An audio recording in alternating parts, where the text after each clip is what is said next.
Hello students. हम लोग आज इस लेक्चर में जिस टॉपिक के विषय में बात करने वाले हैं वो पर्यावरण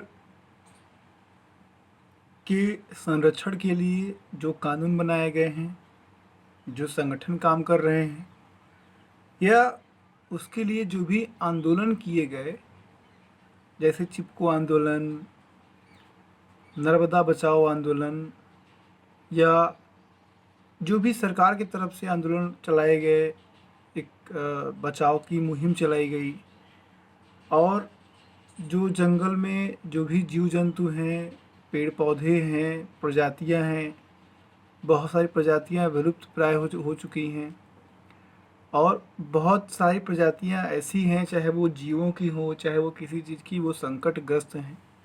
तो उनको बचाने के लिए और जंगल को बचाने के लिए, जंगली जीवों को बचाने के लिए, इनको सबके लिए एक कानून बनाया गया। उसको देखने के लिए एक संस्था बनाई गई, और इस तरीके से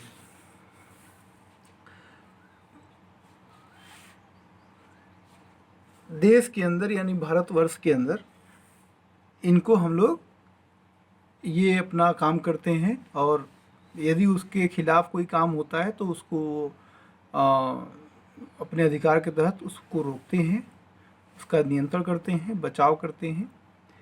तो आज हम लोग इसी विषय पे बात करने वाले हैं। हम लोग इस टॉपिक को, जैसा कि पहले की तरह हम सभी जानते हैं कि थोड़ी सी चर्चा होती है अपने वातावरण पे, आसपास पे, तो ये बिल्कुल लेटेस्ट जानकारी है, आप तक शायद ये पहुंच चुकी होगी या पहुंचने वाली होगी कि हर साल इसी मौसम में पाकिस्तान से जो टिड्डे होते हैं, जिसे हम ग्रासहोपर कहते हैं, टिड्डियाँ, ये बहुत भारी संख्या में भारत के अंदर राजस्थान राज्य के, चूँकि बॉर्डर राजस्थान का जो राज्य का जो बॉर्डर है, जो सीमा है, वो पाकिस्तान से जुड़ा हुआ है। तो वहाँ से वो जो है भारत के अंदर प्रवेश कर जाते हैं, और जब ये प्रवेश करते हैं तो चूँकि इनकी संख्या इतनी ज़्यादा होती है, आप कल्पना नहीं कर सकते हैं कि एक एक दिन के अंदर ये प्लाट के प्लाट फसल को ख़राब कर देते हैं, और एक प्रकार का जैविक हमला भी कह सकते हैं, क्योंकि ये पाकिस्तान से हर साल ऐसा आता है। राजस्थान में इस समय ज्वार, बाजरा, मूंगफली, इन सबों की खेती होती है। राजस्थान से जो सटे हुए राज्य हैं, जैसे कि पंजाब, उत्तर प्रदेश, मध्य प्रदेश, महाराष्ट्र, तो इन राज्यों में जो है अगर ये टिड्डियाँ चली गई तो बहुत बड़ी समस्या खड़ी हो जाती है।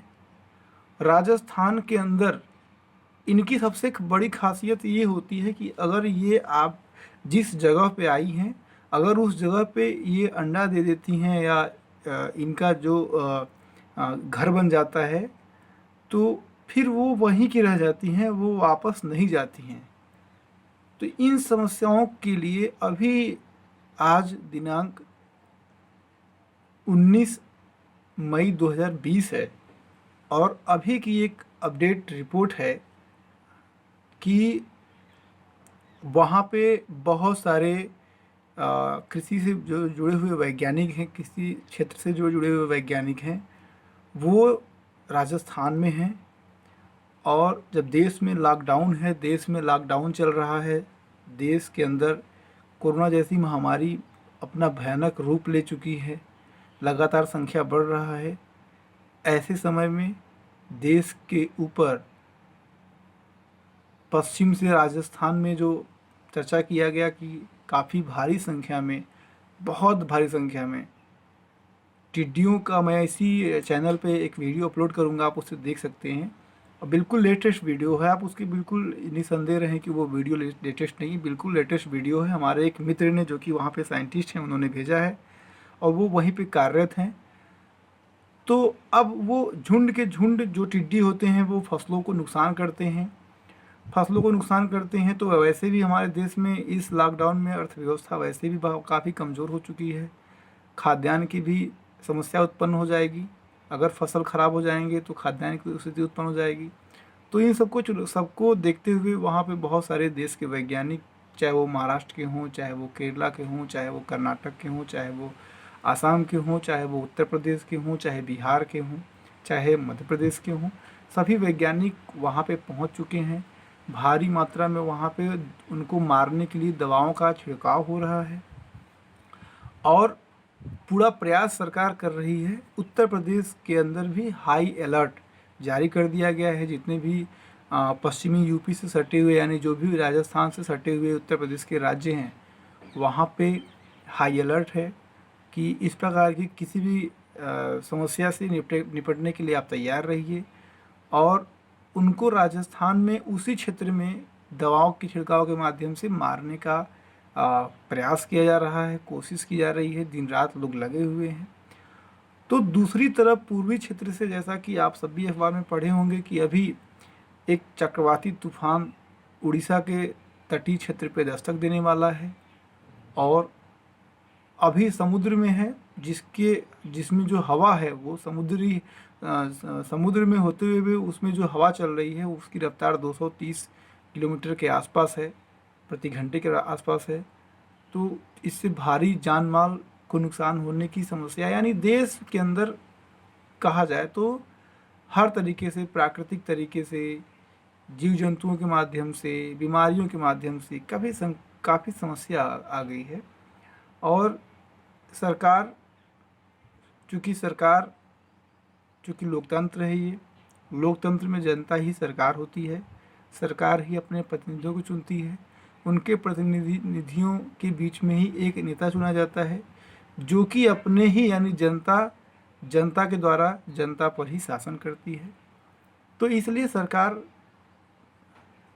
जो कर रही है, जो प्रयास हम जिनको दायित्व दिए हैं वो कर रहे हैं, लेकिन हमारा प्रयास है कि यदि हम इस देश के नागरिक अपने आप को मानते हैं, इस देश को अपना देश मानते हैं और हम इस देश के लिए अगर हृदय से जो भी मिल रहा है, चाहे यहाँ की व्यवस्था हो, चाहे जो भी खाद्यान्न हो, जो भी कुछ है जो देश के अंदर उपलब्ध है, वो हमें मिल रहा है बिना किसी रुकावट के, तो हमारा ये राष्ट्रधर्म बनता है, हमारा ये कर्तव्य बनता है कि इस संकट की घड़ी में हम जितना हो सके, जितना अधिक हो सके, अपने देश, अपने समाज, अपने आसपास के लोगों की मदद करें, उनकी सुरक्षा, अपनी सुरक्षा दोनों को ध्यान में रखें, क्योंकि जान है तो जहान है।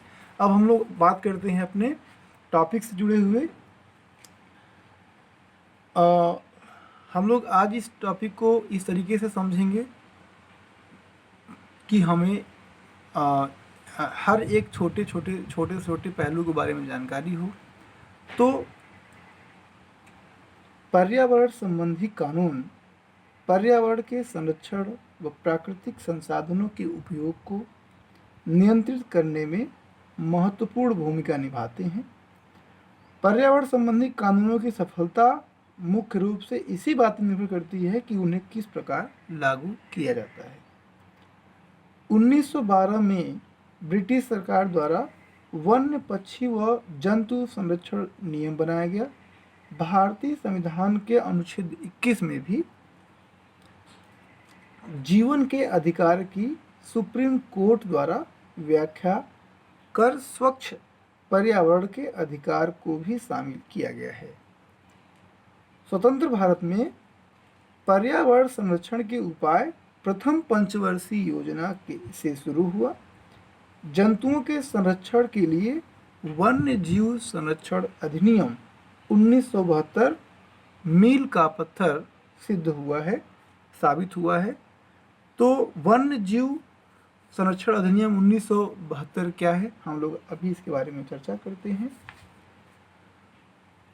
वर्ष 1972 में स्टॉकहोम कॉन्फ्रेंस के उद्देश्यों की पूर्ति के लिए सरकार ने प्रभावी ढंग से इस देश के वन्य जीवों की रक्षा हेतु तस्करी, अवैध शिकार व वन्यजीव और वनोत्पादों को अवैध व्यापार को नियंत्रित करने के लिए वन्यजीव संरक्षण अधिनियम 1972 को अधिनियमित किया।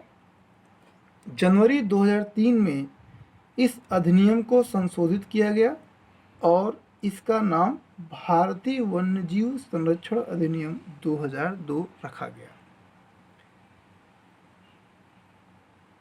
इसके अंतर्गत दंड और जुर्माने के प्रावधान को कठोर कर दिया गया है। यह अधिनियम जंगली जानवरों, पक्षियों और पौधों को और अधिक सुरक्षा प्रदान करता है। आगे यह अधिनियम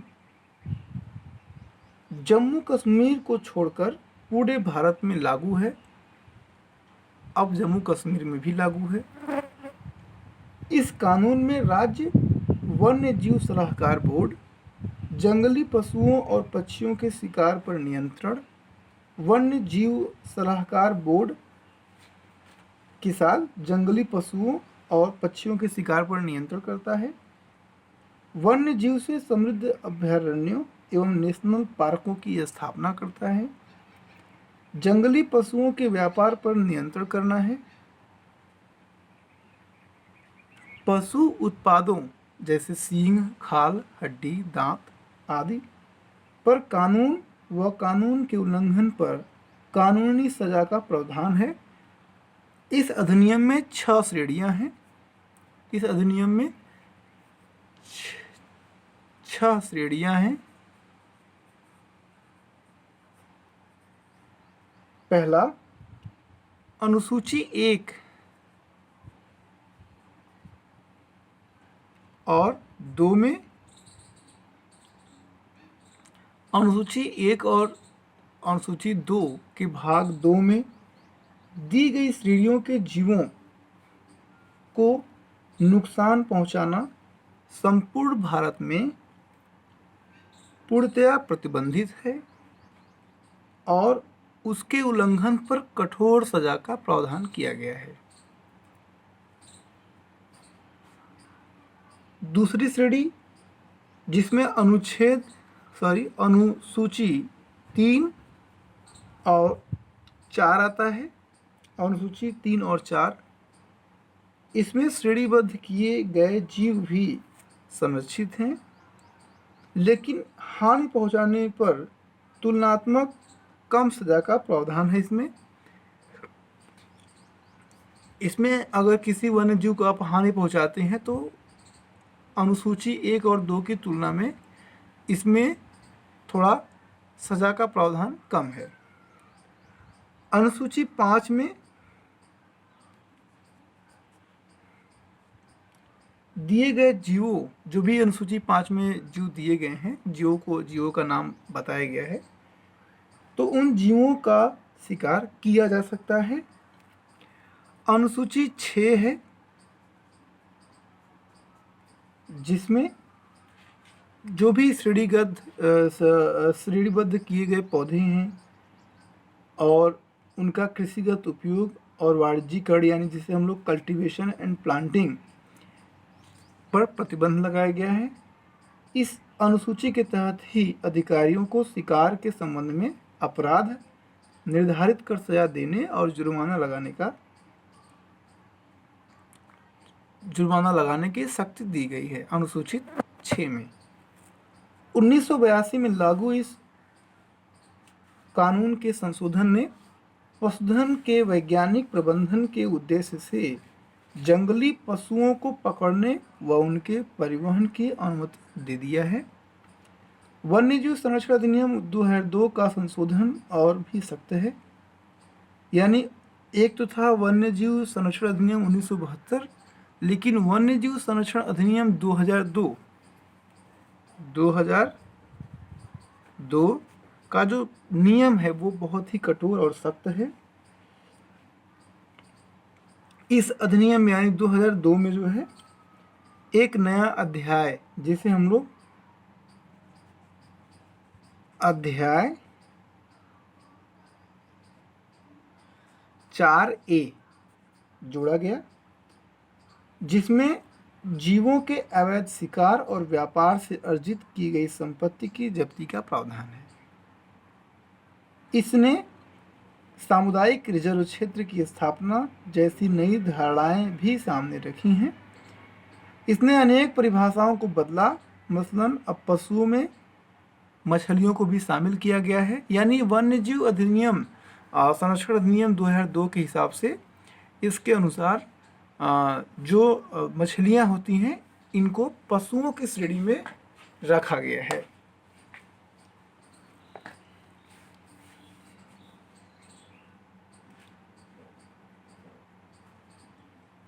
परितंत्रों का संरक्षण सुनिश्चित करने के लिए वनों के उत्पादों की पुनर्परिभाषा दी गई है। इस अधिनियम को 2006 में पुनः संशोधित कर इसमें एक अध्याय और 4B जोड़ा गया। यानी जो पहले 1972 था उसको संशोधित किया गया 2002 में, यानी वन्य जीव संरक्षण नियम 2002 बना। फिर इसको 2006 में इसमें एक अध्याय जोड़ा गया 4B, 2002 में 4A जोड़ा गया था।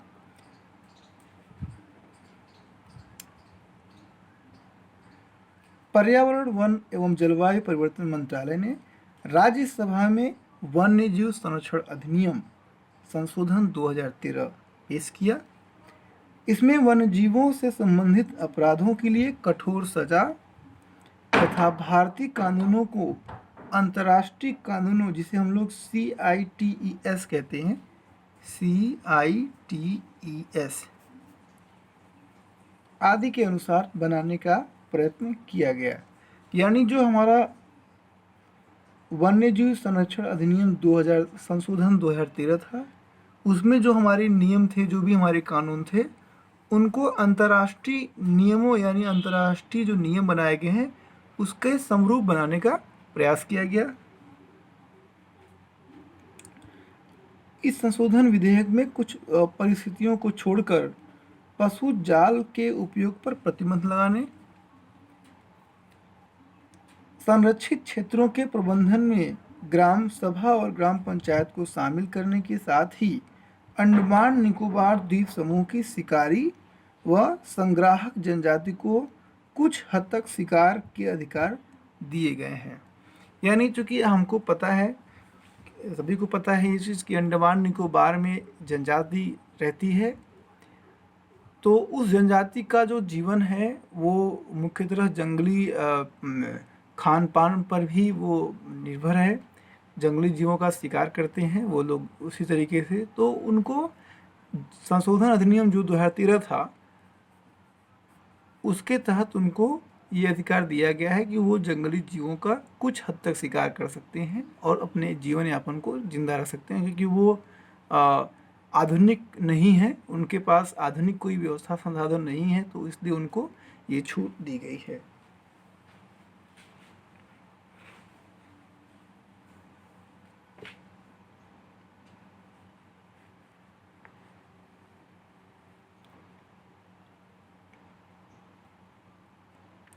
जो 2013 में संशोधन हुआ था, इसमें अभयारण्य, जिन्हें हम लोग अभयारण्य कहते हैं,